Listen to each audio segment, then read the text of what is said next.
प्रणाम प्रभु जी। हाँ जी, प्रणाम, बोलिए। प्रभु जी, भगवान का आनंद और प्रकृति का आनंद, ये दोनों सेम है या अलग-अलग है? क्वालिटी में डिफरेंस है। एक में डिपेंडेंसी है, एक में डिपेंडेंसी नहीं है ना? तो प्रकृति का जो आनंद है वो इंद्रियों पर निर्धारित है, उस पर आधारित है। परमात्मा का जो आनंद है ना, इंद्रियातीत है, निराधार है वो आनंद, है ना? कुछ समझे? जी प्रभु जी। तो जब भी आनंद या ऐसा कुछ रहता है तो चेक करना भीतर कि भाई मेरा ये जो आनंद है इसका आधार क्या है। तो जिसका आनंद लेना है वो आनंद लेने वाला भी तो चाहिए ना। यानी कि अगर फूल की सुगंध लेनी है तो स्किन से ली जा सकती है क्या? नहीं प्रभु जी। उसके लिए पर्टिकुलर इंद्रिय ही चाहिए, समझे? कोई दृश्य है तो उसको आप जबान से देख थोड़ी सकते हो। तो वो प्रॉपर इंद्रिय चाहिए जिसकी वजह से वो दृश्य देख पाए, वो आंख चाहिए, आंख, है ना? वैसे जिन जिन चीजों को ग्रहण करना है उनकी ग्रहण में आने वाली ऐसी चीज भी सामने मौजूद होनी चाहिए। कुछ समझे? जी प्रभु जी। तो लोग कहते हैं ना भगवान नहीं दिखते हैं, कैसे दिखेंगे? भगवान के लिए भी वो इंद्रिया होती है जिसकी वजह से वो दिखे। तो वो अतीन्द्रिया वो कहाँ है? उसको तो डेवलप किया नहीं है। और लगे पड़े हो मुझे भगवान दिखते क्यों नहीं, कैसे दिखेंगे? तुम्हारे पास वो देखने के लिए आंख ही नहीं है। दूसरे को दिखते हैं, तुम्हें क्यों नहीं दिखते? तो उसके लिए कोई प्रयत्न करना नहीं है, कैसे दिखेंगे? वो डेवलप होती है धीरे धीरे। आप समझे? प्रभु जी, इसमें अतीन्द्रिय मतलब क्या होता है, ये नहीं समझ में आया। यानी इंद्रियों से पार की इंद्रिया। देखो जी। कैसा है, एक चूहा जो देखता है ना उसका दुनिया अलग है, मनुष्य का दुनिया अलग है, देवताओं का दुनिया अलग है। जैसे जैसे इंद्रिया बढ़ती है वैसे वैसे ऊपर की ओर गति होती है। मनुष्य 5 या 6 इंद्रियों में सीमित हो गया है ना? तो वो बैक्टीरिया क्या देखता है? उसके पास आंख है क्या, बताओ? नहीं। जीव तो है ना, वो देख नहीं पाता, उसके पास वो इंद्रिया नहीं है। तो उसके लिए भगवान है या नहीं, या उसके लिए मनुष्य है भी या नहीं, कैसे पता चले? है ना? तो बैक्टीरिया के जो इंद्रिया है जितनी भी, उससे और अधिक इंद्रिया चाहिए, तब जाके कुछ दृश्य दिखता है, कुछ सुनाई देता है। आप समझ रहे हो? जी, जी।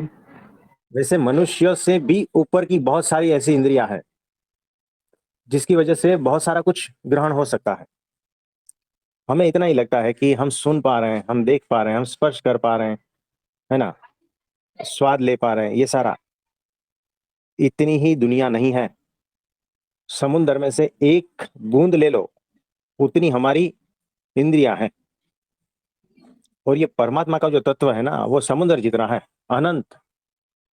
उसके लिए अनंत इंद्रिया चाहिए, वैसे अभी तक डेवलप ही नहीं हुई है।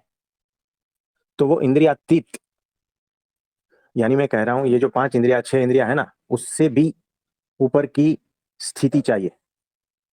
आप समझे? जी। इसमें और कुछ पूछना है?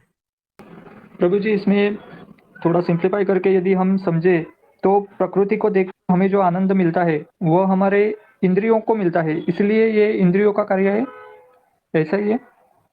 हाँ जी। तो ये हमारा गुब्बारा है, हमें जो आनंद मिलता है ना ये हमारे गुब्बारे का आनंद है। हमारी कल्पनाओं का, हमें जो दृश्य दिखाई देते हैं, हमें जो सुनाई देता है इन इंद्रियों के माध्यम से, हमारे मन और बुद्धि और जितना तक पहुंचा है उसके माध्यम से जो जो हम ग्रहण करते हैं और आनंद और दुख की अनुभूतियां होती है ना, वो सारा का सारा गुब्बारे का है, इतना याद रखना बस। फाइनल। जी। गुब्बारा जब फूट जाएगा और इंद्रिया सारी निराधार हो जाएगी, है ना, तब जो होगा वो बात अलग है। तो ये जो भी आनंद दुख सुख की अनुभूतियां हो रही है सारी इंद्रियगत है। दूसरे शब्दों में कहे तो वो सारा का सारा अहंकार आधारित है। तो जब तक अहंकार है तब तक गुब्बारा है, और जब तक गुब्बारा है तब तक वो गुब्बारे में जो जो हो रहा है ना उसकी सारी अनुभूतियां होती रहेगी। प्रभु जी इसका मतलब गुब्बारे का जो आनंद है वो हमारा आनंद है, ऐसा ही हुआ ना? हाँ ऐसा ही। मैं का आनंद जो है ना वो गुब्बारे का आनंद है। मैं की अनुभूति, मैं का एहसास, मैं का होना, ये जो भी मैं हो रहा है ना वो सारा गुब्बारे के भीतर हो रहा है। तो प्रभु जी हमारी यही गलती होती है कि भगवान का आनंद हम भौतिक सुखों की प्राप्ति में ढूंढते हैं, और यदि वो मिल गया तो भगवान का आनंद है, भगवान की कृपा हमारे ऊपर है, अदरवाइज नहीं है। तो यही गलती होती है ना हमारी। हाँ ऐसा ही होता है। मेरे हिसाब से चला तो भगवान की कृपा हो गई, मेरे हिसाब से नहीं चला तो भगवान मेरे से नाराज है और झगड़ा करते रहते हैं भगवान के साथ में, है ना। जब तक भगवान के साथ में झगड़ा करने का मूड है ना तब तक समझना वो अहंकार है और गुब्बारा है। और कुछ इसमें पूछना चाहेंगे? प्रभु जी मतलब यही हुआ कि ये प्रकृति तो भगवान ने बनाई हुई है, तो प्रकृति का आनंद मतलब भगवान का ही आनंद है। ये जो मान्यता है, ये जो कंसेप्ट है, वो अभी टूट रहा है। देखो कैसा है कि मैंने एक बर्फी बनाई है, ठीक है। तो आप बर्फी खा रहे हो और आपको बर्फी का आनंद आ रहा है, तो आप क्या ये कह सकते हो कि ये मेरा आनंद नहीं। है ना, ये बर्फी का आनंद है, इतना समझ लेना। मतलब चीजें जैसी है वैसी देखो, अल्टीमेट तो सारा भगवान का ही होता है। लेकिन इतना समझ के रखना कि ये जो बर्फी मैं खा रहा हूँ वो बर्फी भी प्रकृति की है, मेरी इंद्रियां भी प्रकृति की है और उसका आनंद है, बस इतना समझ लेना। फिर ज्यादा इसमें झंझटबाजी मत करना। सोचना है तो कुछ भी सोच सकते हो, उलझना है तो कहीं पर भी उलझ सकते हो। चीजों को सिंपल रखो, कुछ समझे? जी जी प्रभु जी। और कुछ? प्रभु जी अभी एक बात इसमें आती है कि भगवान का आनंद हम ज़्यादा से ज़्यादा ले सके, तो उसके हाँ लिए हमें क्या करना पड़ेगा? मतलब हमारी गलती कहाँ पे होती है कि हम उतना नहीं देखो ले पाते हैं? कैसा है, बर्फी का आनंद जो है ना चींटी को भी आता है क्या नहीं। आता है प्रभु जी। लेकिन जिसने बर्फी बनाई है, चींटी क्या उसको जान सकती है? नहीं। उसको जानने के लिए कौन सा रूप धारण करना पड़ेगा? जैसा वो है वैसा। तो चींटी से ज्यादा मुकेश भाई मुझे जानते हैं ना।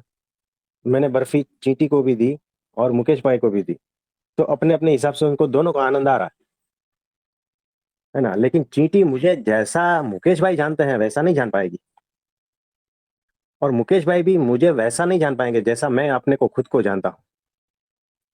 कुछ समझ में आ रहा है? बहुत कुछ प्रभु जी। हाँ। तो चींटी को मुकेश भाई बनना पड़ेगा और मुकेश भाई को हम बनना पड़ेगा, है ना। धीरे धीरे स्टेप बाय स्टेप अपग्रेड होता है ना।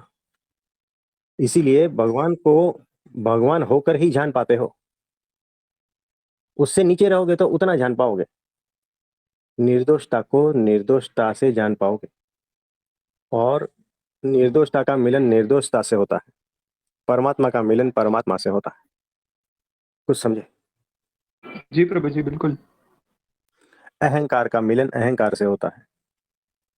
और कुछ पूछना चाहोगे? जी प्रभु जी इसमें तो सब कुछ आपने बता दिया। और किसी का कोई प्रश्न है तो बताइए। नमस्ते प्रभु जी। नमस्ते। मैं ये पूछ रही थी, जैसे 5 तत्वों के अंदर ही आती हैं ये सारी सेंसेस? हाँ, हुँ, क्योंकि और सारी वो ही सेंसेस जो बनी है वो हुँ, इसी से, इसी के आधार लेकर बनी है। तो हुँ, इसी का आधार लेकर ही सारा ट्रांसफर होता है। और उस सेंसेस का आधार लेकर वो ही भिन्न-भिन्न रूपों में पार्ट बजा रहे हैं। किसका आधार लेकर? परमात्मा मतलब वो ही आधार लेकर सेंसेस का पार्ट बजा रहे हैं और खेल खेल रहे हैं, ऐसा? पूरा समुद्र में से एक बूंद आप हाथ में पकड़ो, हुँ, है ना। तो बस उतना ही समझ लो, 5 इंद्रियों की औकात। एक बूंद में अगर 5 इंद्रियां समा जाती है, 2 बूंद में कितनी होगी? हाँ जी, हाँ जी, 10। 10 समझ। हाँ जी, और तीसरी बूंद में, 15 है ना, इस तरह से एक बकेट भर लो, कितनी सेंसेस होगी? बहुत सारी है ना। और पूरे समुद्र में कितना पानी है? बहुत इतनी बहुत इंद्रियां है, अलग अलग, हाँ, एक तरह की नहीं, अलग अलग तरह की। हुँ, जैसे देखने वाला, सुनने वाला, स्पर्श करने वाला, ये सारी जो है ना, ये सिर्फ 5 गिनाई है। ये पांचों के अलावा जिसके तो नाम ही पता नहीं है, ऐसी अनंत है। तो आप अपनी बुद्धि, तर्क सब लगा लो, कुछ समझ में आता है तो बता देना, ठीक है? तो परमात्मा इन पांचों इंद्रियों में भी है, और इससे अनंत इंद्रिया उसमें भी है। तो हमारी इंद्रिया जो है ना, आंख की ही बात कर ले ना, तो एकदम तेज रोशनी भी बर्दाश्त नहीं कर पाएगी, उससे आगे नहीं देख पाती है। और एकदम अंधेरा रहेगा ना, उससे आगे भी नहीं देख पाती। तो उसकी भी लिमिट है। हमारी पांचों इंद्रियों की बहुत सारी लिमिटेशन है। अब कुत्ता जो है हमसे 300 गुना ज्यादा सूंघने की शक्ति रखता है। तो ऐसे बहुत सारे जानवर है, जीव जंतु है, जो हमसे बहुत सारी इंद्रियों से कुछ ग्रहण कर रहे हैं। तो हमारी 5 इंद्रियों की भी बहुत सारी लिमिटेशन है। कुछ फ्रीक्वेंसी के ऊपर हम नहीं सुन पाते हैं, और उससे नीचे भी हम नहीं सुन पाते। चूहा जिसको सुनता है वो हम नहीं सुन पाते।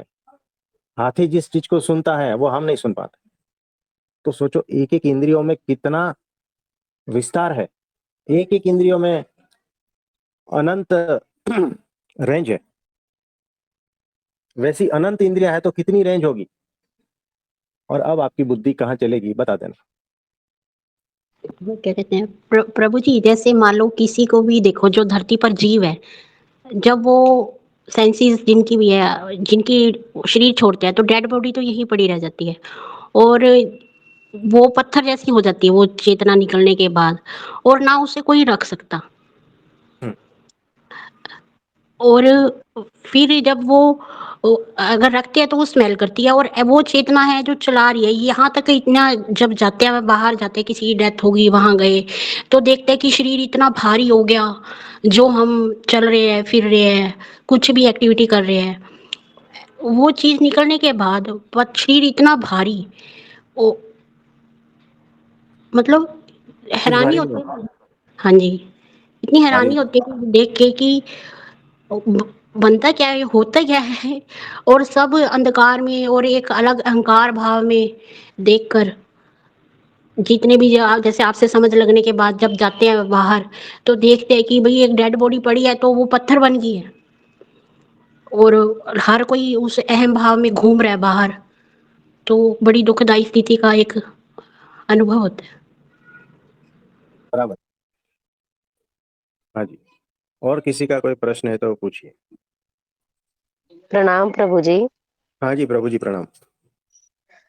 मेरा एक ये आप क्वेश्चन है कि आप एक ना क्योट डला हुआ था ग्रुप उसमें चैनल पे, जो मैं हूँ वो हूँ, ये मैं बराबर। जानता हूँ। बराबर। इससे क्या फर्क पड़ता है कि लोग मेरे बारे में क्या सोचते हैं? इसके बारे में थोड़ा विस्तार से बताएंगे? देखो, मैं जो हूँ मुझे पता है ना मैं कौन हूँ। मुझे पता है पूरी तरह से, और सब लोगों को भी पता है पूरी तरह से, कि मैं जो है ना, अच्छा हूँ, बुरा हूँ, मैं कपटी हूँ, मैं क्रोधी हूँ, मैं कामी हूँ। सबको पता है अपने अपने बारे में। सबको पता है। मैं जो हूँ वो तो हूँ ना। बताओ, हूँ या नहीं? हाँ जी। फिर वो चींटी जो रास्ते पे चली जा रही है, वो मेरे बारे में क्या सोचे, क्या फर्क पड़ेगा मुझे, बताओ। हम्म। और 4 चींटियां इकट्ठी हो जाती है, और चारों अपने अपने हाथ में हार लेकर खड़ी रहती है, और मैं रास्ते से जा रहा हूँ। चींटियों को ऐसा लगता है कि ये भगवान आए। मैं जानता हूं मैं कौन हूं। हम्म। क्या फर्क पड़ता है वो हार लेके खड़ी रहे, या मुझ पर थूके, क्या फर्क पड़ता है? क्या पड़ता है? इसको एक मैं एक वो बता पूछ उससे बताना आप मुझे कि जैसे मान लो हम हम्म, स्कूल में हैं या परिवार में हैं, तो हमें लगता है कि मान लो दो हमारे संबंधी हैं, हाँ। एक ने बुरा किया दूसरे के साथ, तो हम सोचते हैं हम दोनों के साथ ठीक करें, लेकिन जो जिसका बुरा हुआ वो चाहता है कि तुम उसका साथ छोड़ दो। वो कहता है तुम्हें अपने रिश्ते निभाने की पड़ी है, उसने मेरे साथ गलत किया है, तुम उसके आगे अच्छा बनना चाहते हो। तो उस समय हम कैसे इस परिस्थिति से निकले? देखो, ये अहंकार ही है, जो अच्छा बनना चाहता है, बुरा बनना नहीं चाहता। है ना? इसीलिए अहंकार ही हर वक्त चिंता करता रहता है कि लोग मेरे बारे में क्या सोच रहे हैं, सही तो सोच रहे हैं या गलत सोच रहे हैं।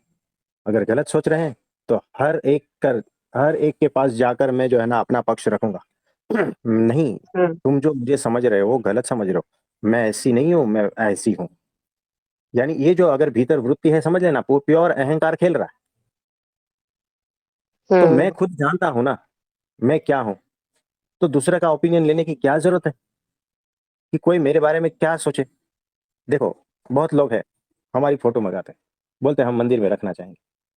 आप मंदिर में रखो, क्या फर्क पड़ता है। मैं तो कहता हूँ उसका जो है ना वो हम करते हैं ना, वेलकम लिखते हैं ना, वो पैर को पोंछ कर अंदर जाते हैं, दरवाजे पे रखते हैं ना, हम कहते हैं वैसा हमारा पोस्टर बनाओ, वहां रखो और उसके ऊपर पैर रख के चले जाना। हमें दोनों में कोई फर्क नहीं पड़ता है। मुझे पता है मैं क्या हूँ, मुझे कौन सी सफाई देनी है लोगों को कि मैं ऐसा हूं, मैं वैसा हूं। क्या फर्क पड़ता है। लोगों की स्वतंत्रता है, मुझे गाली दे या सम्मान दे, लोगों की स्वतंत्रता है।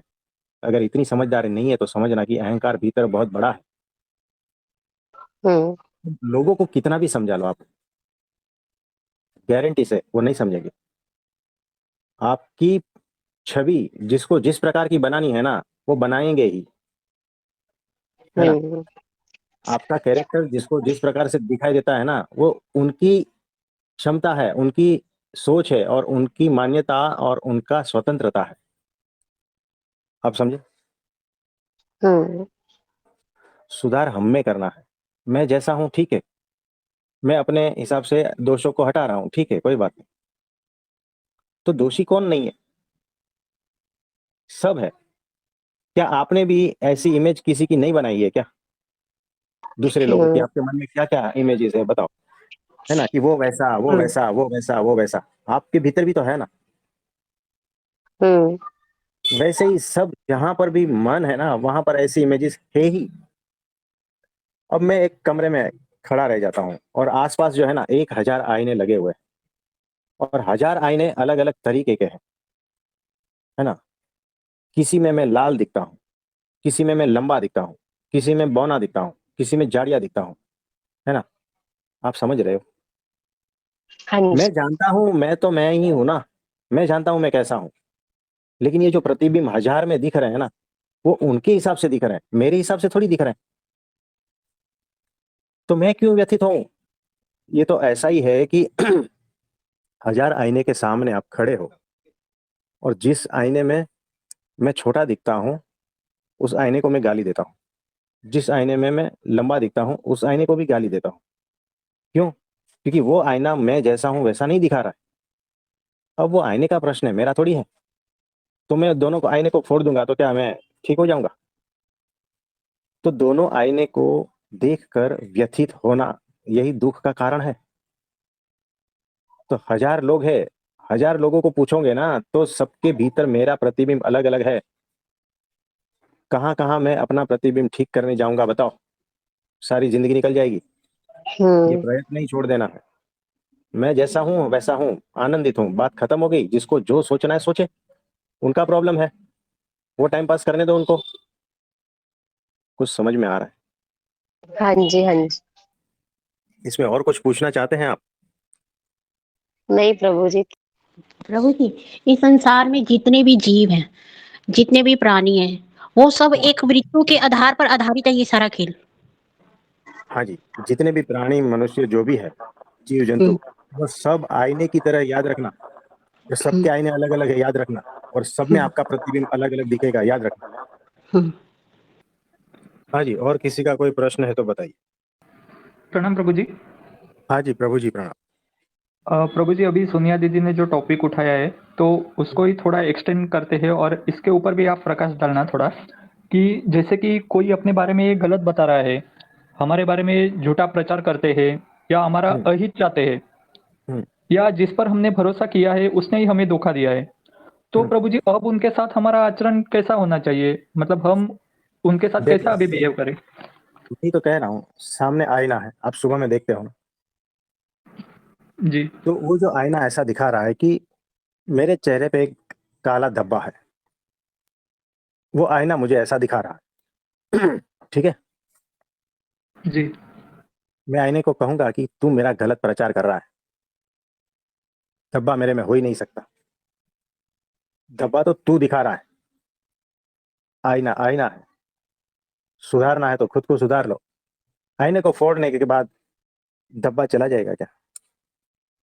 नहीं, आईना तो जैसा है ना वैसा ही दिखाएगा। ये हमारी मान्यताएं हैं कि वो हमारा गलत प्रचार कर रहा है। अगर कर भी रहा है ना, समझो एक दूसरा प्रकार का आईना है वो जो मुझे मोटा दिखा रहा है, लेकिन मैं तो जानता हूं ना मैं कैसा हूं। तो मैं तुरंत हंस दूंगा कि अरे ये देखो मैं इसमें कैसा दिख रहा हूं, हंस दूंगा और आगे चला जाऊंगा। दूसरा आईना है वो मुझे पतला दिखा रहा है, एकदम धागे की तरह। मैं वहां पर भी हंस दूंगा, अरे ये मुझे कैसा दिखा रहा है। वो तब ही देख पाओगे जब मैं खुद को जानता हूं कि मैं ऐसा नहीं हूं। जितने आईने हैं ना, वो जो जो दिखाना चाहते हैं ना वैसा मैं नहीं हूं। ये पूर्ण होश में जब खुद को जान लिया ना, बाद में आप आईने से लड़ने नहीं जाओगे। चाहे वो मेरा कुप्रचार कर रहा हो या सुप्रचार कर रहा हो, मुझे गलत कैरेक्टर के ऐसा चित्रण करके सबको बता रहा हो या जैसा भी है, मैं जानता हूं ना, इसीलिए मैं व्यथित नहीं होता। वो समझदारी का लेवल इतना है ना कि वो परम शून्यता में बदल गया है। अब परम शून्यता में जो भी आएगा ना विलीन हो जाएगा। तो मुकेश भाई, जी प्रभु जी। कैसा है कि मैं यहाँ पर हूँ और लोग मेरा नाम भी कम जानते हैं। तो एक भाई जो है ना हमें राजेश भाई कहते हैं। मैं बोला ठीक भाई कोई बात नहीं। दूसरे लोग है उसका फैमिली वो मुझे पटेल भाई कहते हैं। बोला ठीक है कोई बात नहीं। जिसको जो नाम देना है, मैं क्यों व्यथित हूँ, मुझे पता है ना मेरा नाम क्या है। तो जिसको ये पता नहीं है ना कि मैं कैसा हूँ, वही व्यथित होता है। क्योंकि वो जो है ना बदनामी से डरता है और मान सम्मान उसे चाहिए। अहंकार है, वो बेहोश है, अहंकारी है, इसीलिए कुप्रचार से भी व्यथित होता है। थोड़ा बहुत समझ में आ रहा है? जी प्रभु जी। तो किसी को तुम पसंद नहीं आते हो तो वो आपका कुप्रचार करेगा। किसी का स्वार्थ आपके माध्यम से पूर्ता नहीं होता है, इसीलिए वो आपका उस हिसाब से प्रचार करेगा। और आपके बारे में जो जो सोच रहे हैं वो उनके स्वार्थ के हिसाब से सोच रहे हैं। जो आपके बारे में कुप्रचार कर रहे हैं ना, उनको जो है ना आप होटल में जाके अच्छा सा खाना खिला दो, दो मीठे शब्द कह लो, है ना, और उनका जन्मदिन है तो एक बार केक लेकर उसके घर पे पहुंच जाओ। ये तीन चीज कर देना, फिर देखो बदल जाएगा। आपके प्रति जो अभिप्राय है उसका बदल जाएगा कि मुकेश भाई तो मुकेश भाई, उसके जैसा तो कोई आदमी नहीं है, ऐसा बोलने लगेगा। खेल समझ रहे हो? सारा खेल स्वार्थ का है। सारा खेल इंद्रियों को पोषण देने का है, अहंकार को पोषण देने का है, सारा खेल। और जिसने इस खेल को समझ लिया ना, वो किसी के कुप्रचार से या किसी के मान सम्मान से बिल्कुल भी विचलित नहीं होता, परमाणु नहीं हिलता। कुछ समझ में आ रहा है? जी प्रभु जी, बिल्कुल। तो कोई हमारे फुटप्रिंट लेता है, कोई हमारे फोटो की पूजा करता है, या कोई हमारे फोटो के ऊपर थूकता है, या कोई हमें मुंह पे गाली देता है, ये सब में हमारे परमाणु हिलते नहीं है। कुछ समझ में आ रहा है? जी प्रभु जी। तो ऐसा है। तो प्रभु जी यहाँ पे ऐसा ही हुआ ना कि इग्नोर करना है, उसे होशपूर्वक देखना है और उसका भी आनंद लेना है, जो एग्जैक्टली कुप्रचार कर रहा वैसा ही है। करना है। हाँ, एग्जैक्टली वैसा ही करना है कि ये खेल देखो ना क्या चल रहा है जगत में। और मैंने आपको टेक्निक बता दी, ये तीन चीज करना तो खेल बदल जाएगा। कुछ समझ में है? इसको खेल की तरह लो आप, खेल की तरह। कि कोई आपका जो है ना कुप्रचार कर रहा है, आपके कैरेक्टर के बारे में उल्टी सुल्टी बातें करके लोगों को बरगला रहा है ना, उसके साथ आप ये करो, उनको कभी पास बुलाओ, होटल में खाना लेके, है ना, खाना खिला दो, कुछ अच्छी बातें कहो, उसकी तारीफ करो और उसका बर्थडे पूछ लो।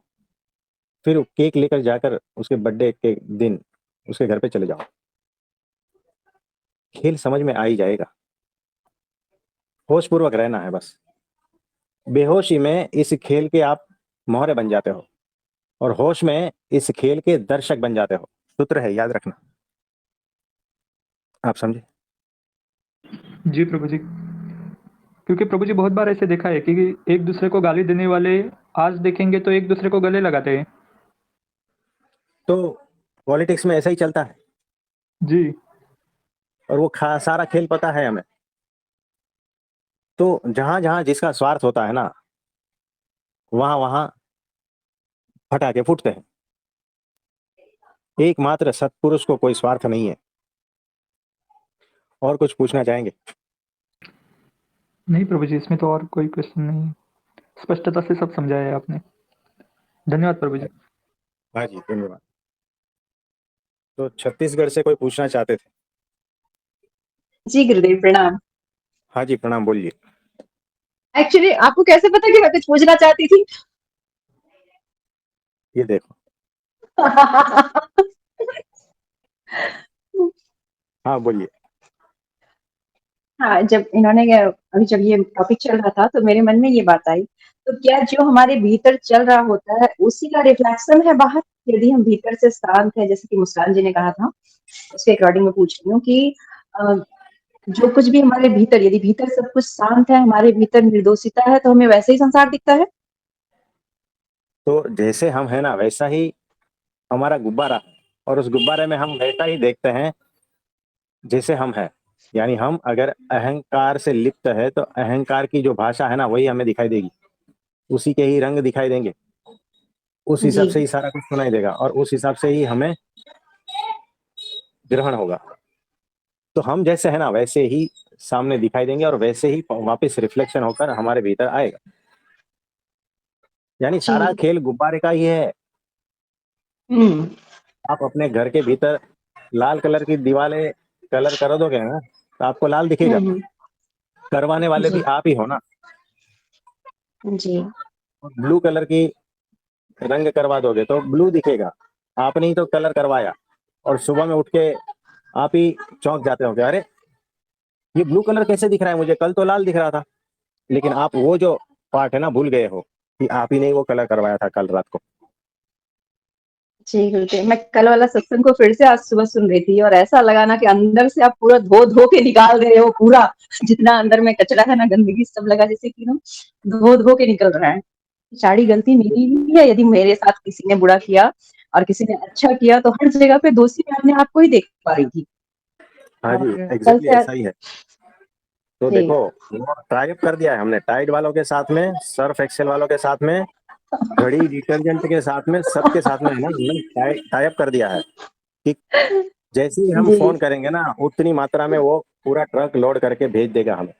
और धुलाई चालू ही है जी गुरुदेव, अद्भुत है ना। सत्संग है ये। जी, यहाँ यहाँ इतना कुछ मिला ना, जो इतनी साधना करने के बाद भी मुझे मिलता था। तो वैसा ही है। क्या तो बोलूं? ये कंपनियां जो सारी है ना, उनका उपकार है, हुँ। उनका धन्यवाद कहो। ये लोग हमें प्रोवाइड करते हैं तब हम धो पाते हैं, नहीं तो बहुत-बहुत धन्यवाद गुरुदेव आपका। आपको हृदय से प्रणाम, प्रेम। और मैं तो यूट्यूब पे भी मैं जब-जब देख रही हूँ आपको ना, इतना मतलब वो चेहरा आपका देख के ऐसा महसूस होता है ना, जैसे लगता है आप हर वक़्त कुछ कह ही रहे हो। ऐसे भी वीडियो बंद भी पड़ा है ना, तो ऐसा लगता है ना इतना प्यार भरा चेहरा, और अब तो ऐसा लग रहा है ना कि हर किसी के भीतर आप दिख रहे हो मुझे। ऐसा फीलिंग आने लगा कि हर किसी के भीतर तो आप विराजमान हो रहे हैं। तो हाँ वहाँ से जो कुछ भी, यदि कोई दुःख भी पहुँचा रहा है तो ऐसा लगता है कि यहाँ पे गुरुदेव मुझे क्या सिखाने की कोशिश कर रहे हैं, इससे मुझे सीखना क्या है? रोती भी हूँ, उसने मुझे ऐसा कहा, फिर मैं बोलती हूँ उसके भीतर भी तो गुरुदेव ही है, गुरु तत्व ही है, तो वहाँ से मुझे क्या सीखना है? मुझे ये बुरा क्यों लगा? फिर उस चीज़ को सीखने के बाद मैं देखती हूँ कि उस जगह से वो चीज़ें निकल जाती है और वो इंसान बहुत अच्छा हो जाता है हमारे लिए। मुझे भी अच्छा फ़ील होता है, हाँ उन्हें भी जी। अच्छा फ़ील होता है। तो ये समझदारी और होश का उदाहरण है। तो इसी तरह से जो है ना, होश पूर्वक रहना है और धीरे धीरे समझदार बनते जाना है। जैसे हुँ। समझदारी की ओर बढ़ोगे, वैसे वैसे परम मौन, परम शून्यता में आते जाओगे और भगवान आपके भीतर से प्रकट होता जाएगा। जी गुरुदेव, अब महसूस होने लगा है। हाँ जी, हाँ जी। जी। जी गुरुदेव, ठीक बहुत है। सारा प्रेम प्रणाम गुरुदेव। धन्यवाद गुरुदेव। हाँ जी। तो आज के लिए इतना ठीक है। आप सभी को मेरा नमस्ते प्रणाम। तो गुणातीत सत्र जिन्होंने नहीं देखा है वो देख लेना। जी गुरुजी। अगर एक बार देखा है तो दोबारा वापस देख लेना और भगवान के तत्व को समझ लेना। और इस ग्रुप में जो है लिंक डाल देना है गुणातीत सत्र की, और सभी ग्रुप में लिंक डाल देनी है गुणातीत सत्र की, ठीक है। और नीलकंठ वर्णी के जो पार्ट्स देखे नहीं है ना